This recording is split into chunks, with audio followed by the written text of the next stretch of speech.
नमस्ते दोस्तों। आज सुनिए वरिष्ठ कथाकार लक्ष्मी नारायण अग्रवाल जी की लिखी हुई कहानी मैं अभी हारी नहीं। मेरी जुबानी। मैं हूँ सीमा सिंह।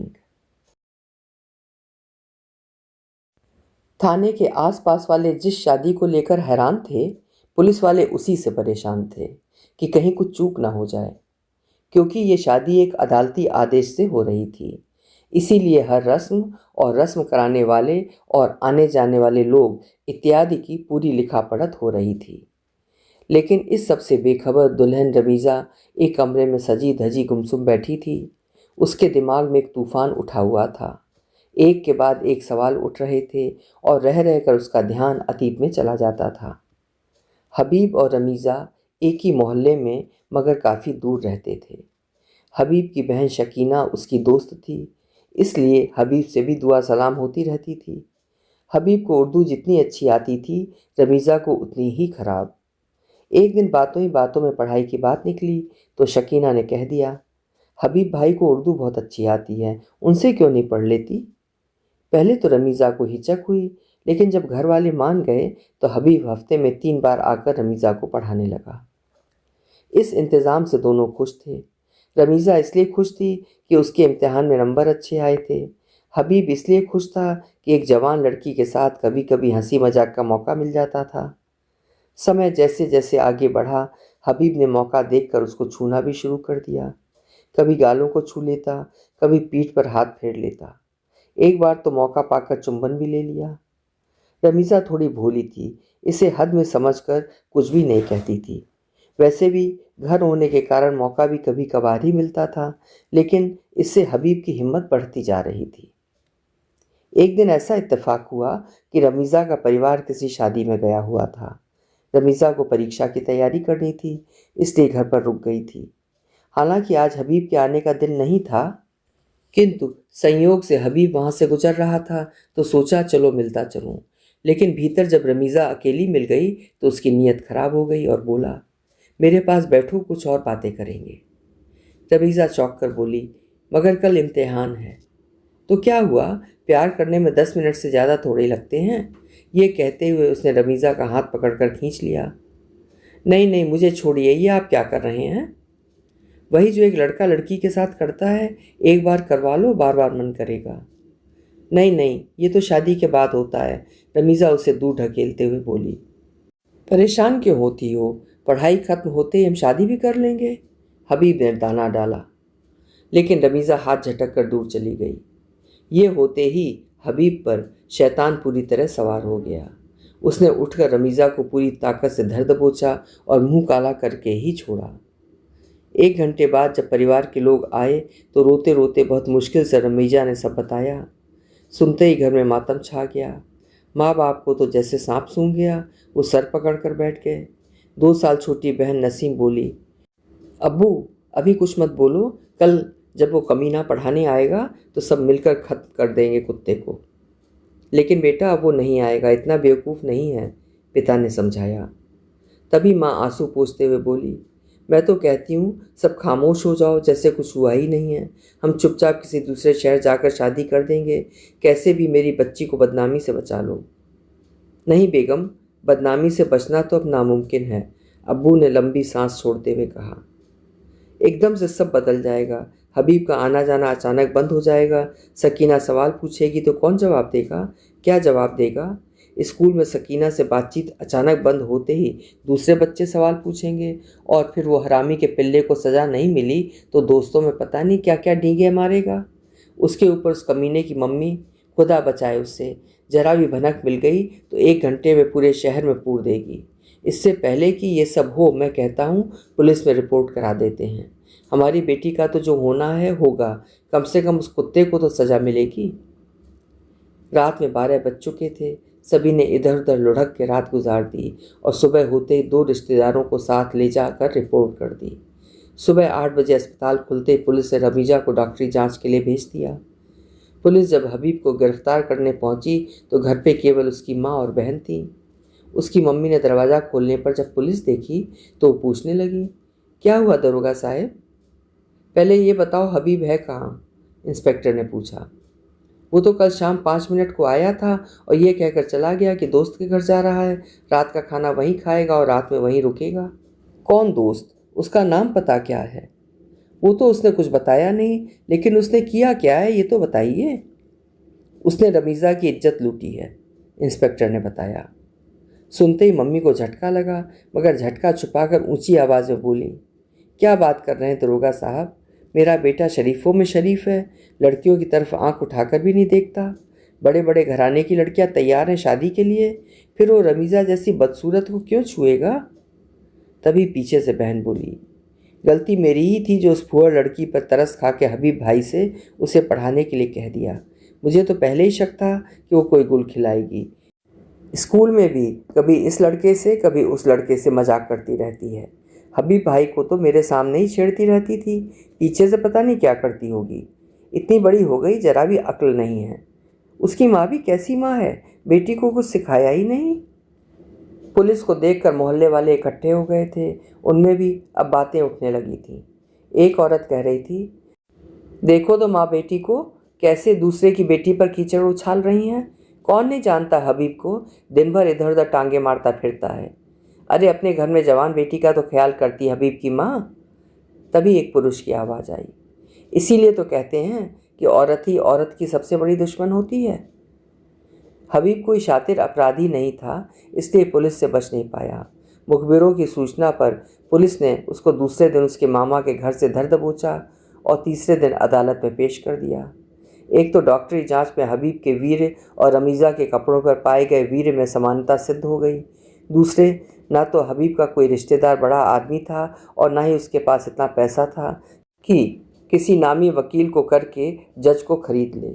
इसलिए हबीब की ओर से जितनी बार जमानत की याचिका दाखिल हुई उतनी बार खारिज हो गई।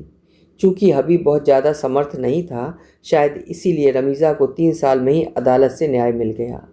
अदालत ने फैसला दिया, या तो हबीब रमीज़ा से शादी कर ले या फिर और 7 साल जेल में गुजारे। इसी का परिणाम था कि आज पुलिस दोनों की शादी थाने में करा रही थी, किंतु रमीज़ा के मन में प्रश्नों का जो तूफान उठ रहा था, उसमें सबसे बड़ा प्रश्न ये था कि क्या हबीब इस शादी को निभाएगा। और ये प्रश्न केवल रमीज़ा के दिमाग में ही नहीं, बाहर इकट्ठे हुए लोगों की कानाफूसी में भी थे। एक व्यक्ति कह रहा था, देखा कितना शातिर निकला हबीब, 7 साल की जेल से बचने के लिए शादी कर रहा है। इस पर दूसरे व्यक्ति ने चुटकी ली, ऐसा ना हो 2 साल बाद कहे कि इस जेल से तो वो जेल ही अच्छी थी। तीसरे व्यक्ति ने थोड़ी कटु आवाज में कहा, कोर्ट को भी क्या सूझी, अरे शादी तो करा दी, लेकिन निभाने के लिए कोर्ट कैसे मजबूर करेगा। चौथे व्यक्ति ने इसी बात को आगे बढ़ाते हुए कहा, कोर्ट के आदेश में शादी की बात तो है, लेकिन ये कहाँ लिखा है कि हबीब रमीज़ा को कभी तलाक नहीं दे सकता या दूसरी शादी नहीं कर सकता। पता नहीं कैसे कैसे लोग जज बन जाते हैं। पांचवें व्यक्ति ने तो सीधा एटम बम ही छोड़ दिया, ये सब तो आप लोगों ने सोच लिया, लेकिन ये नहीं सोचा हबीब ने कि फिर किसी लड़की का रेप कर दिया तो क्या होगा। यूँ तो ये बातें भीड़ की थीं, किंतु इनके पीछे जमाने के अनुभव जुड़े हुए थे, और अनुभव कितने सही होते हैं ये 16 महीने बाद सिद्ध हुआ। अब तक रमीज़ा एक बेटी की माँ बन चुकी थी। बेटी अभी 5 महीने की ही थी कि रमीज़ा को खबर मिली कि हबीब किसी सेल्स गर्ल से शादी करने की तैयारी कर रहा है। सुनते ही उसे ऐसा लगा जैसे हबीब ने फिर एक बार उसका रेप कर दिया हो। तब भी उसे अपने परिवार का ही सहारा था और अब भी उसे कोई और नज़र नहीं आ रहा था, इसलिए वो तुरंत अपने मायके की ओर चल दी। रमीज़ा ने अपनी पूरी बात माँ बाप को बताई और अब्बू से कहा, अब्बू आप इस शादी को कैसे भी रोकिए, नहीं तो पहले तो सिर्फ एक ज़िंदगी का सवाल था, अब 2-2 का है। मैं और मेरी बेटी दोनों ही बर्बाद हो जाएंगे। इससे तो अच्छा होता कमीना मुझसे शादी ही नहीं करता। रमीज़ा की बात सुनकर अब्बू बोले, बेटा हम लोग मुसलमान हैं, हमें शरीयत के हिसाब से चलना पड़ता है। शरीयत के हिसाब से क्या सही है क्या गलत ये तो उलेमा ही बता सकते हैं। यूँ समझ लो हमारी ज़िंदगी भी उलेमाओं के हाथ में है और मौत भी। जहाँ तक मैं समझता हूँ शरीयत हबीब की दूसरी शादी पर रोक नहीं लगा सकती, इसलिए तुम्हें किस्मत पर ही भरोसा करना पड़ेगा। ऐसा कैसे शादी नहीं रोक सकते? बेटा तू दिल छोटा मत कर, कल ही हम उलेमा साहब के पास जाएंगे, वो ज़रूर हबीब को सही रास्ता दिखाएंगे। अल्लाह ताला पर भरोसा रख, तुझे पहले भी इंसाफ मिला था, अब भी मिलेगा। थोड़ा गुस्से में रमीज़ा की माँ बोली। दूसरे दिन तय समय पर रमीज़ा अपनी माँ के साथ शहर के सबसे बड़े उलेमा के यहाँ पहुँची और अपना दुखड़ा विस्तार से सुनाया। उलेमा साहब ने बहुत ध्यान से पूरी बात सुनी, थोड़ी देर विचार किया, फिर बोले, शरीयत हर मुसलमान को 4 शादी का हक देती है, इसलिए शरीयत के अनुसार हबीब को दूसरी शादी पूरी तरह जायज़ है। वैसे भी हबीब ने अदालती आदेश मानकर तुमसे शादी करके देश के कानून और मज़हब दोनों का मान रखा है, इसलिए तुमको ये शादी स्वीकार कर लेनी चाहिए। इतना सुनते ही माँ बेटी के चेहरे उतर गए और वो बुझे मन से घर वापस आ गईं। दोनों घर पहुंची तो वहाँ रमीज़ा के मामू बैठे हुए थे। उन्होंने पूरी बात सुनी और बोले, ये शादी कोर्ट के ऑर्डर से हुई थी, इसलिए मैं समझता हूँ कोर्ट ज़रूर कोई न कोई मदद करेगी। ये सुनकर रमीज़ा के मन में फिर एक उम्मीद जगी और उसने अगले ही दिन अदालत में अर्जी डाल दी कि हबीब को दूसरी शादी करने से रोका जाए। 3 दिन बाद जब अपील पर सुनवाई हुई तो जज साहब ने निर्णय दिया। भारतीय संविधान के अनुसार मुस्लिमों की शादी ब्याह उनके पर्सनल लॉ में आता है और चूंकि पर्सनल लॉ 4 शादी के हक देती है, इसलिए अदालत इस शादी को रोक नहीं सकती। रमीज़ा को फिर एक बार निराशा हुई। अब तो उसको अपना भविष्य अंधकार में नजर आने लगा। जैसे तैसे वो भारी कदमों से घर की ओर चल दी। अभी अदालत के गेट तक ही पहुंची थी कि पीछे से वकील ने आकर कहा, रमीज़ा, अगर तुम चाहो तो हम माहवारी गुजारा भत्ते के लिए केस डाल सकते हैं। रमीज़ा का दिमाग इस समय काम नहीं कर रहा था, इसलिए उसने कह दिया, कल बताऊंगी। रमीज़ा जब अपने घर पहुंची तो हबीब अपने एक दोस्त के साथ पहले से ही वहां बैठा था।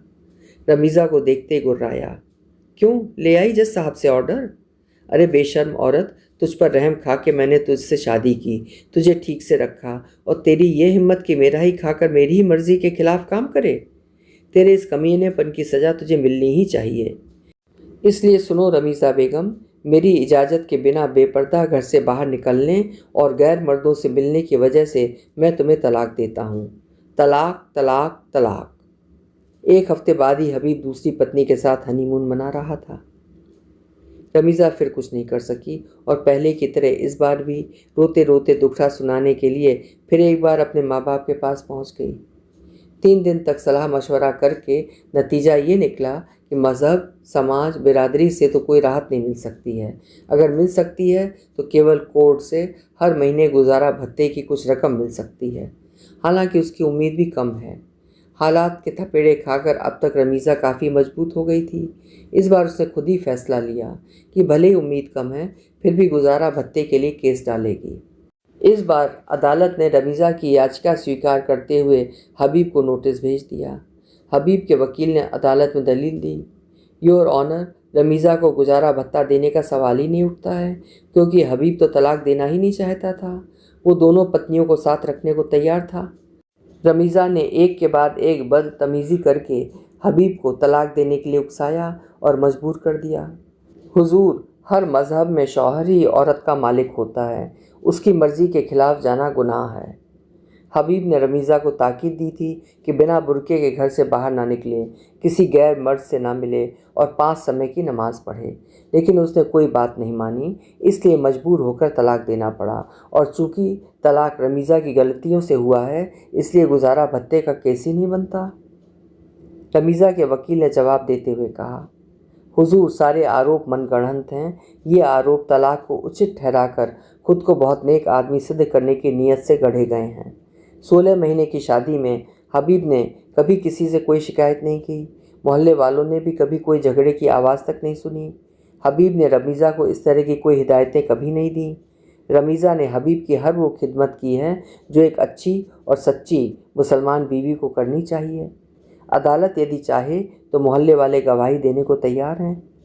दोनों पक्षों को सुनने के बाद अदालत ने हबीब के वकीलों की दलीलों को अस्वीकार करते हुए गुजारा भत्ता तय करने के लिए अगली तारीख दे दी। अगली पेशी पर हबीब के वकील ने कहा, योर ऑनर, हबीब छोटा मोटा दलाली का धंधा करता है, कभी आमदनी होती है कभी नहीं, ले देकर औसत 1000 रुपये महीने कमाता है, उसी के हिसाब से गुजारा भत्ता तय किया जाए। इस पर रमीज़ा उठ खड़ी हुई और बोली, हुजूर, ये सरासर गलत है। वो ज़मीनों के सौदा कराता है, कभी कभी तो 1 लाख तक घर लेकर आता है। उसकी औसत कमाई 10,000 रुपये महीने से कम नहीं है, मगर अपने शौक़ों में उड़ा देता है। इस पर हबीब के वकील ने दलील दी, ये मनगढ़ंत आंकड़े हैं, रमीज़ा के पास कोई सबूत है तो पेश करे। लेकिन दलाली की चूंकि कोई लिखत पढ़त नहीं होती, इसलिए सबूत कहाँ से आता। नतीजा ये हुआ कि अगली पेशी पर अदालत ने हबीब की आमदनी 1200 रुपये मानते हुए 300 रुपये गुजारा भत्ता तय कर दिया। रमीज़ा ने खड़े होकर फिर एक बार अपना विरोध रखा। हुजूर, मेरा यकीन मानिए, मैं अपनी बच्ची की कसम खाकर कहती हूँ, उसकी आमदनी बहुत ज़्यादा है। इस पर जज ने कहा, ये अदालत है, यहाँ फैसले के लिए सच नहीं सबूत चाहिए। अदालत के फैसले से निराश रमीज़ा घर पहुंची। माँ ने उसका बुझा चेहरा देखकर कहा, लगता है वही हुआ है जो हमेशा हम औरतों के साथ होता आया है, यानी औरत फिर हार गई। अम्मी, अदालत में हार गई तो क्या, अब मैं ज़िंदगी की लड़ाई जीत कर दिखाऊंगी। बस बच्ची को संभालने में आपको मेरी कुछ मदद करनी होगी। हाँ मेरी बच्ची, मैं तेरे साथ हूँ। अभी आप सुन रहे थे लक्ष्मी नारायण अग्रवाल जी की लिखी हुई कहानी मैं अभी हारी नहीं। एक परिस्थितियों द्वारा सताई गई कमज़ोर स्त्री की कहानी, जिसने कष्ट और दुख सहकर आखिर में संघर्षों से लड़कर जीतने का बीड़ा उठा ही लिया। उम्मीद है कहानी आपको अच्छी लगी होगी। कहानी अच्छी लगी हो तो कहानी को लाइक ज़रूर करिएगा। कल फिर मिलेंगे। आपका समय शुभ हो।